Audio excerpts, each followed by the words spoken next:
ദിവ്യവംശന്റെ ഞാൻ അല്ലേ? തീവംശല്ലേ? ഈ വംശത്തിലുള്ളവർക്ക് അന്ന് ആയുധവും കൊണ്ട് പ്രവർത്തിക്കേണ്ടതായിരിക്കുന്ന വഴിയൊന്നുമില്ല. ആ കാലം ഉണ്ടോ?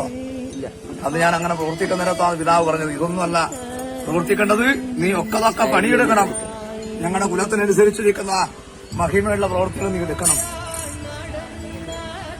അത് പെടുങ്ങനെ എന്നോട് വിശേഷിക്കുമ്പോഴേ എനിക്ക് ക്രോധാവുന്നില്ല. അത് ഞാൻ ഉൾക്കൊണ്ടിട്ടില്ല. കളിച്ചു നടക്കുമ്പോൾ വിശേഷിച്ചാലും ദേഷ്യം വരില്ല.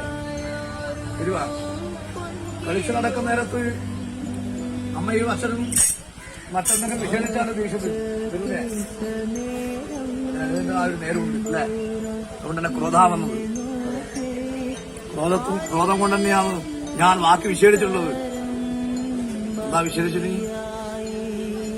പണിയെടുക്കാൻ പണിപ്പണ്ടാട്ടി ഈ വെറ്റിൽ നിന്ന തുരമെടുപ്പാൻ തുരക്കാരന്റെ മകനുമല്ല ഞാൻ.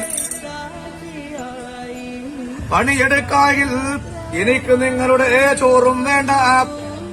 കൂടെയുടനെ അരിശം പറഞ്ഞു എന്റെ കുമരച്ച